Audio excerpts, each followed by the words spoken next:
How do you as a real estate agent develop a very good, high-performing and successful partnership with a lender?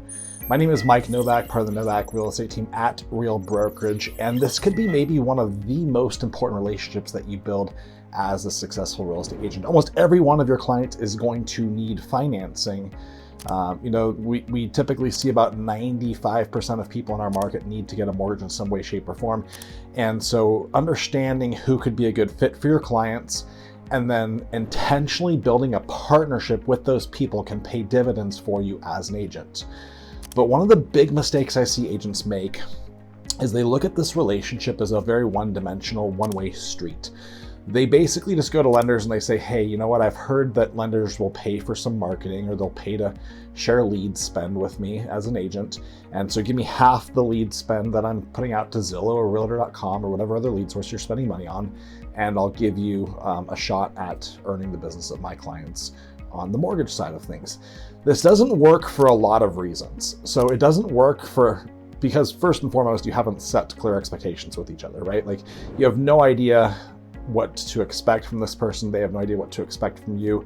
You haven't sat down and put words on paper on exactly how this relationship is going to flow. You don't have clear SOPs on exactly how you're going to operate, standard operating procedures. So from when a lead comes in that you guys have purchased together, how they're going to go from that to an actual client that you're both going to work with.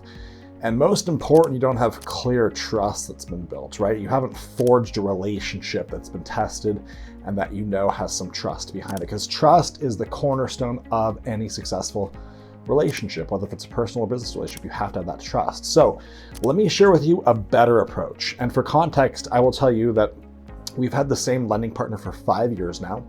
We are now in the same office building as them. They are inside of our CRM.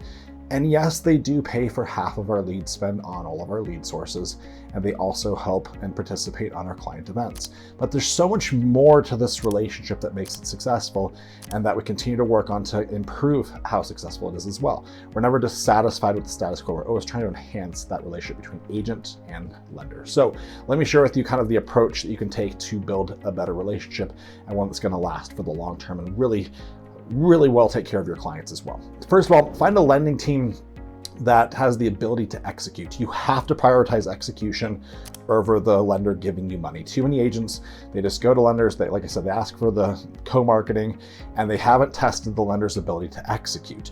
You should do a deal or two with a lender before you consider partnering with them and see how they perform. Because if they cannot execute, it does not matter how much money they're going to give you, because they can't get the deal done. So can they respond to clients quickly? Do they have a pre-underwriting process? Can they close really fast, like 15 days if necessary? Are they going to work nights? Are they going to work weekends for your clients? What kind of customer service are they committed to providing these people that you're going to be working with together potentially? So those are some of the execution points I look for, but I always will prioritize execution before money. Money does not matter without that. I cannot stress that enough to you. So you should also discuss the lead sources you're going to co-market on. So maybe it's going to be Zillow, Realtor.com, pay-per-click. I've done a whole bunch of different videos and different lead sources that work for you as an agent, but you need to talk about which one you're going to co-market on, how that money is going to get spent, what's the budget for it, what's the expectation for it, all of those type of things. And here's what I want you to do. I want you to make sure you're both committed to at least 6 to 12 months on any lead source before you spend $1 on that source. And the reason is this: it takes a long time for most lead sources to start converting. A pay-per-click lead, meaning Google or Bing, takes 18 months on average for that lead to convert. So you cannot have an unrealistic expectation where you think this is going to turn into a closing in 30 or 60 days. And if either one of you or the lender have that expectation, you're going to come up short on this relationship right out of the gates. So be committed to any new lead source you add for 6 to 12 months. If it doesn't work at the end of 6 to 12 months, then evaluate if it makes sense to continue or not. But you have to be committed to at least that period of time, or you shouldn't spend any money on it, okay? From there, once you've agreed to the lead sources, you've agreed to at least try 6 to 12 months on that lead source and how much money you're gonna spend, you need to start integrating your businesses together so you can service your clients at a much higher level. So what we do is we put our lender inside of our CRM so they can tag us in notes. They use our dialer, so we can see that calls were made to clients. that texts were made as well, things like that. But the notes is really the biggest one. Like, we're always tagging each other back and forth on home showing outcomes, buyer consultation outcomes, conversations we're having with clients. We kind of view it like the right and the left hand always need to know what each one is doing. And so the CRM is really that hub for communication that both us and the lender are committed to always going to, okay? So I'd highly recommend considering putting your lender in your CRM and then really establishing some great SOPs, standard operating procedures, on how that lender is going to use the CRM and what you're going to do as the agent for the lender within there as well. So write out some standard operating procedures together on how you're going to collectively use this at a very high level to increase your communication with clients. You also need to develop a very good handoff process. And a handoff process is what happens when a lead tells you, yes, I would like to get pre-approved, or I need a mortgage referral. Could you connect me with somebody? At that point, what does that process look like? It should be building up your lender and sharing with them some success stories with that lead or that client on how they've helped some of your other clients win offers in a multiple offer situation, or how they're available nights and weekends, how they're great guys and, you know, best loan officers in your county, things like that. So really try to edify each other and have a really good handoff process where it builds up the lender, but it's also based on what are truths and what are realities, okay?